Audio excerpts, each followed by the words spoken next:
This show is produced by the Hartman Media Company. For more information and links to all our great podcasts, visit hartmanmedia.com. Hey, Joe Crummy, if you're not earning at least 40% on your savings, stocks, mutual funds, or other investments, you need to listen to Jason Hartman. Here's Jason. Most of the great fortunes in this country have been built one of two ways: using other people's sweat or other people's money. One requires all the headache of starting a business. The other is much easier. Just use the equity in your home or the savings in your bank. Your home equity can grow a real estate empire that could make you a very wealthy landlord in growing real estate markets. Begin your journey on turning one castle into a kingdom. Go to jasonhartman.com. Welcome to the Creating Wealth Show with Jason Hartman. You're about to learn a new slant on investing, some exciting techniques, and fresh new approaches to the world's most historically proven asset class that will enable you to create more wealth and freedom than you ever thought possible. Jason is a genuine self-made multimillionaire who's actually been there and done it. He's a successful investor, lender, developer, and entrepreneur who's owned properties in 11 states, had hundreds of tenants, and been involved in thousands of real estate transactions. This program will help you follow in Jason's footsteps on the road to your financial independence day. You really can do it. And now, here's your host, Jason Hartman, with the complete solution for real estate investors. Greetings, empowered investors. We are coming to you from Irvine, California today, where we just finished a fantastic Empowered Investor Live. And one of our great speakers was Mr. Mike Maloney, who is with me right now. If you're watching on video, you see him, obviously. And it was a great weekend, great event. We had so many people here just enjoying it, networking, making new friends, making new contacts, and learning lots and lots of things. I just really appreciate Mike being with me. We were just having a little bit of breakfast together. And as you know, probably, Mike Maloney is a fantastic author and educator on monetary policy, the history of money, the Federal Reserve, and all of this absolute craziness that we have to deal with in our lives. Mike, how you doing? I'm doing great. And that was an awesome event. Yeah. I just had a great time. Yeah. And thank you for being one of our keynote speakers. We really enjoyed you. Yeah. Well, you need somebody to bring the gloom and doom. Jason always talks about, don't fall for the gloom and doomers because you miss out if that's just your total life. But I don't see what I present as gloom and doom. I just see it. There's opportunity. If there's gloom and doom on one side, there's opportunity on the other. And so the information that I presented had to do with the economy and where it might be headed in the short term. Absolutely. And by the way, we would be remiss if we did not talk for a moment about the absolute scary craziness the stock market is going through the last few days. Yeah. I mean, why don't you speak to that for a moment? And as you do that, I'm going to check the stock market. I have not checked it today on my phone. But, look, I'm not a stock guy, as you know, but it is definitely an indicator of what's going on with the economy. So it looks like the S&P is up a little bit. The Dow is down. Okay. Everything was down last week. The last few days of last week, it was red on all indicators. But what was interesting is it started to look very much like the 1987 stock market crash. And after closing on a Friday, when Black Monday happened, that was the single largest percentage drop of the stock market in history. And the charts, the up and downs and the patterns that it makes, was almost identical for like a 2-year time frame between today and 1987. So good, it broke that. I was saying it'll probably bounce tomorrow, or today now. Yeah. So it bounced a little bit, but look, Mike, the thing is, though, the public is more exposed to stocks than at any time in history. The percentage that the individuals own is greater than at any time in history. And the stock market, there's only one way that you can measure it that doesn't show us in the greatest bubble in history right now.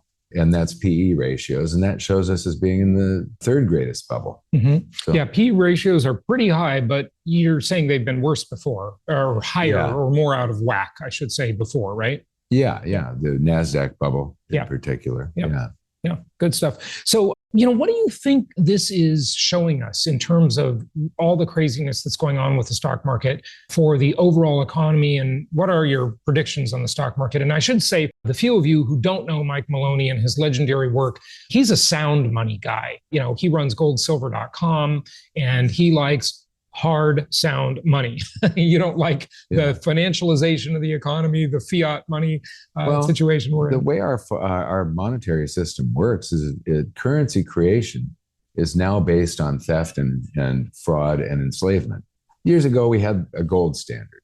And the gold, I don't like gold standards. I like gold. It's the least dumb monetary system that we've ever had.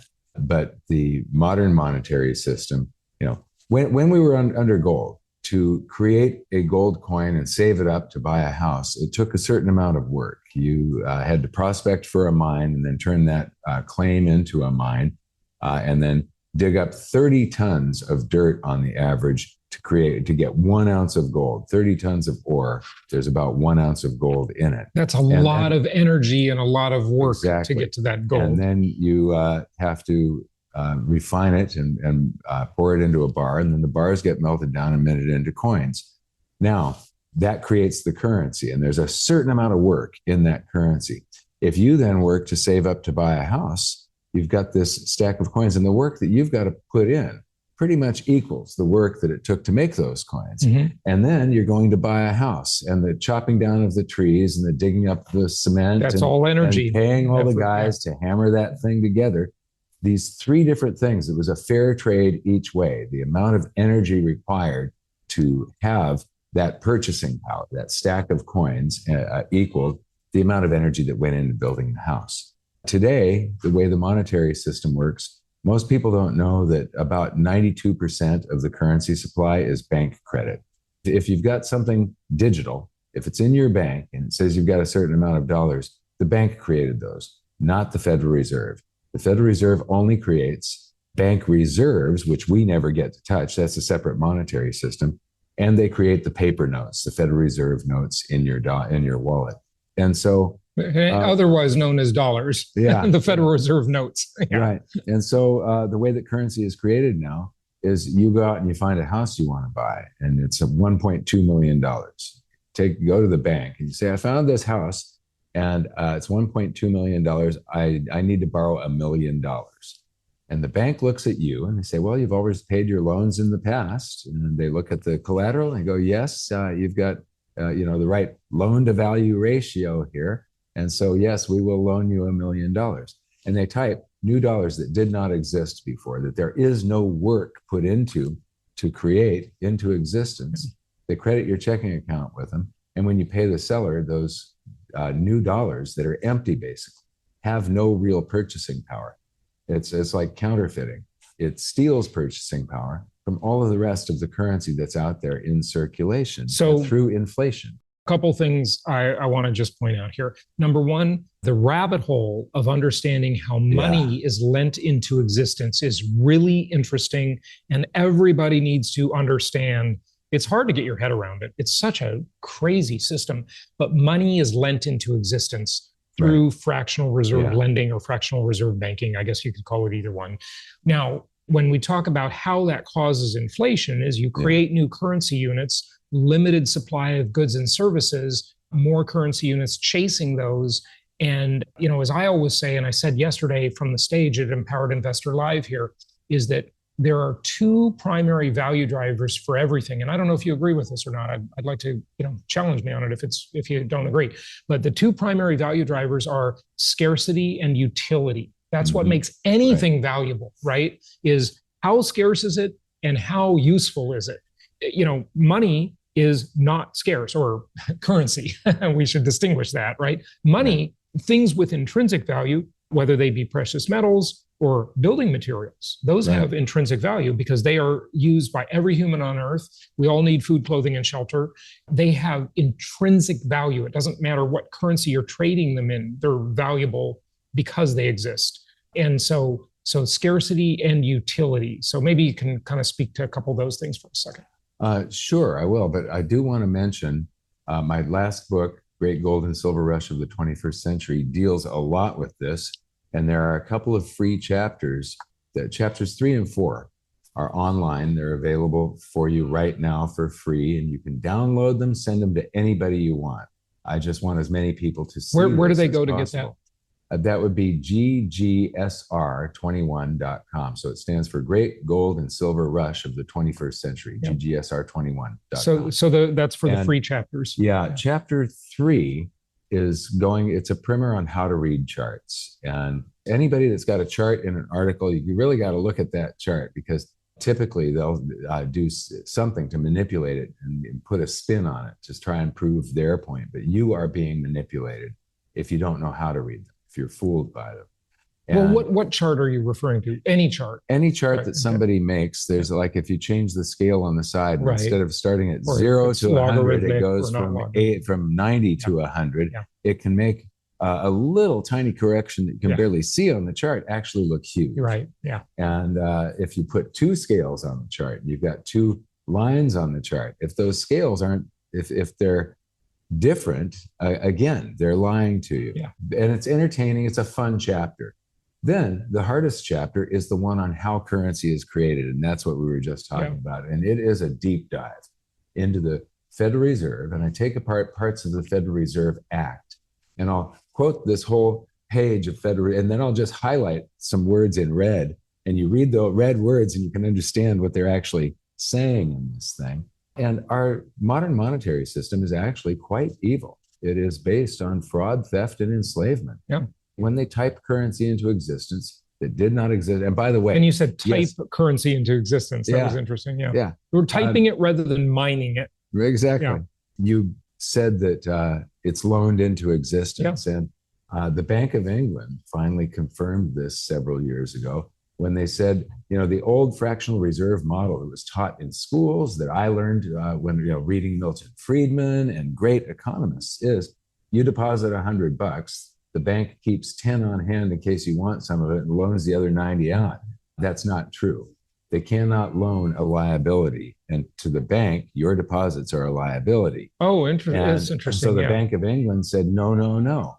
Loans create deposits, not the other way around. Yeah. Deposits do not create loans. Right. What everybody needs to understand is that when you look at a balance sheet of a bank, it's flipped. Yes. It's not like we think of it, right? When a bank has a deposit, that's a liability for the bank, not an asset, right? You'd think like if you have money in your account, that's an asset, right? A deposit is an asset to you, but it's a liability to the bank. The loans the bank makes are the assets of the bank. Exactly. Yeah. And a liability. It's reverse of the way we think of it. Yeah. Right. Have you ever wondered how the top real estate investors consistently find the best deals before anybody else? Well, listen up, because this can transform how you invest. I'm excited to share something that's revolutionizing the real estate game. It's called Connected Investors. This is a really cool platform that gives you access to all of the property records nationwide. Truly amazing. It's not just a platform, though. It's a secret weapon. It does a whole bunch of things besides the property data. It's a social network as well. It's built by successful real estate investors for real estate investors. Find off-market deals instantly, access accurate ownership contact info, make smart data-driven decisions, and secure funding for your deals from a vast network of private and hard money lenders. Whether you're a beginner or a pro, Connected Investors is your go-to tool for smarter, faster, and more efficient investing. Try a 7-day free trial at jasonhartman.com/connected. Again, that's jasonhartman.com/connected. And let us know how much you love this software. So anyway, what was the... They can't lend a liability, which is a very interesting concept. So the deposits they have from all of us are their liabilities, and they can't lend that. The way they get money to lend is by creating it, by lending it into existence. Which causes inflation because there was no work or effort put into creating these new units of currency. So basically, it's the same as counterfeiting. If you print a bunch of notes in your basement and go and spend them, you're getting purchasing power by diluting the currency supply. So you're stealing from everybody in society. Yeah. And so this is the way that the banks operate. They steal from everybody in society. That is what causes inflation. So my solution to that, of course, is inflation-induced debt destruction, but it could be used in lots of ways. I teach it for use with income property because you get long-term 30-year fixed-rate debt against hard assets, those commodities, those materials that are used to build the house that have intrinsic value.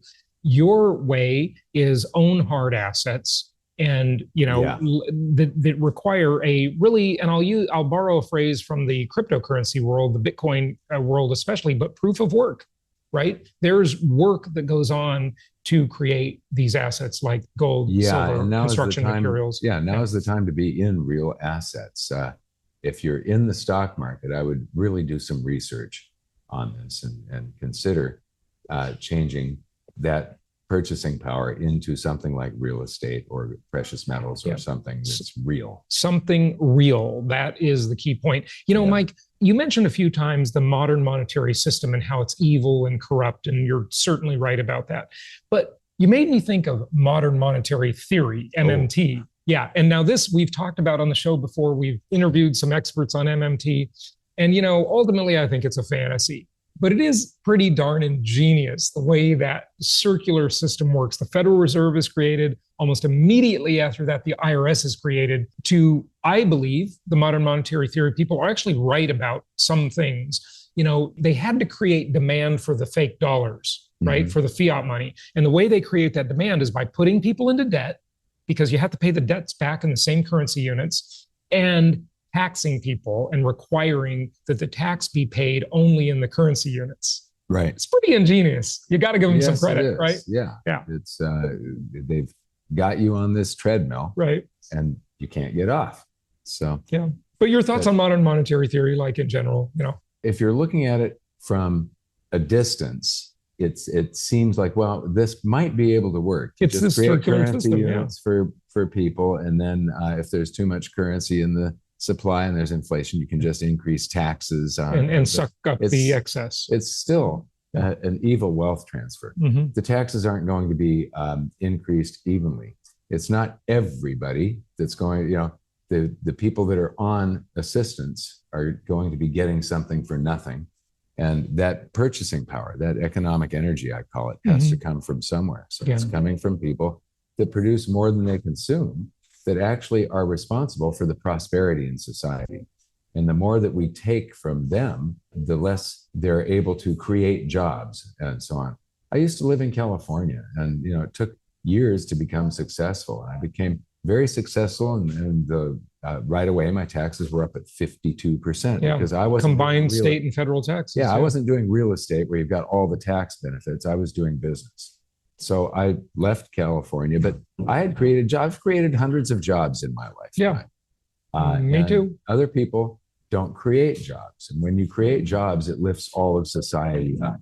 So basically, modern monetary theory, I believe, is a fraud and another form of wealth transfer. And it's a top-down, centrally planned type of thing. And it's a wealth transfer. And throughout history, everything that is centrally planned does not function as well as something that is just free market. It's the sum of all of our transactions that are going on, human interaction. That is always much better at creating prosperity and creating a world worth living in. Yeah, that's a great way to put it. That's an excellent way to put it. All right, Michael Maloney, thanks for joining us today. Tell them where they can get those free chapters again. GGSR21. And if you're interested in precious metals, go to goldsilver.com. Good stuff. Thank you for joining us, Empowered Investors. We will see you on the next episode. And until then, happy investing. Analyzing the nitty-gritty differences selling land versus selling a home. Yielding real estate is in most cases a long and complicated process and ensures appropriate means of selling both land or a building depend very much on each one of them. Though both deal with the land, there are major mismatches between selling land and selling houses. In this paper, we are going to see the difference between these two styles to show you clearly and fully how special they are. 1. Nature of the asset. Land. The primary objective of selling land refers to the sale of a piece of land, which has no buildings or any improvements at all. At the end of the day, it is the natural resource that is being exploited which allows development to happen. Home. The act of selling a home includes selling not only the land on which the house is located, but also all elements of the house itself, such as vestibule and landscape. The list can be endless. 2. Market dynamics. Land. While the land market can be more volatile and speculative as compared to the home market, it nevertheless is a more stable asset. Considerations like location, zoning laws, and prospects for improvement have a wide-ranging impact on the price list of land.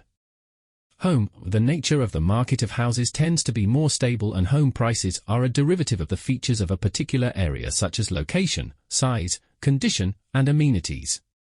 While the financial component of house buying is essential, emotional factors also contribute in a significant way in decisions for a house purchase. 3. Legal and regulatory considerations. Land. When land is sold, it is often never easy from the legal as well as the regulatory perspective, as it involves zoning laws, environmental regulations, and land use restrictions. Due diligence becomes an important factor to check on compliance and reduce risks. Home. The process of selling a house is a legal framework that includes disclosure of defects on the property, adherence to building codes, and transfer of ownership title free of any encumbrances. House appraisals and inspections are common in the home buying process. 4. Marketing and presentation. Land. Marketing out lots differs from marketing homes in terms of marketing strategy. The prime factor in drawing attention to the land is its ability to be developed in the residential, commercial, agricultural, or recreational sector. Potential customers consider aspects including proximity, elevations, and utilities in their purchase choices. Home. Home marketing highlights the attributes and the benefits a property offers to make it desirable to various buyers. This is where real estate agents conduct professional photography, virtual tours, staging, and open houses to show the property's importance. 5. Financing and investment. Land. The process of financing the purchasing of land is more complicated than that of arranging financing for a house.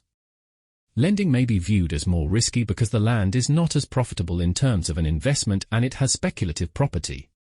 Therefore, mortgage loans as collateral may be limited. Buyers who face these constraints may need other forms of financing, such as mortgage for the land and cash purchase.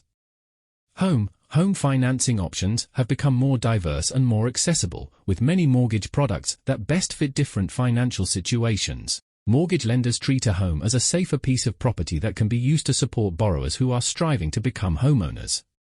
In sum, selling land and houses comes with exclusive challenges and factors to be taken into account during the selling process, with the parties concerned being buyers and sellers. It is imperative to have a deep knowledge that has an understanding of these differences to make an effective decision and a successful trade.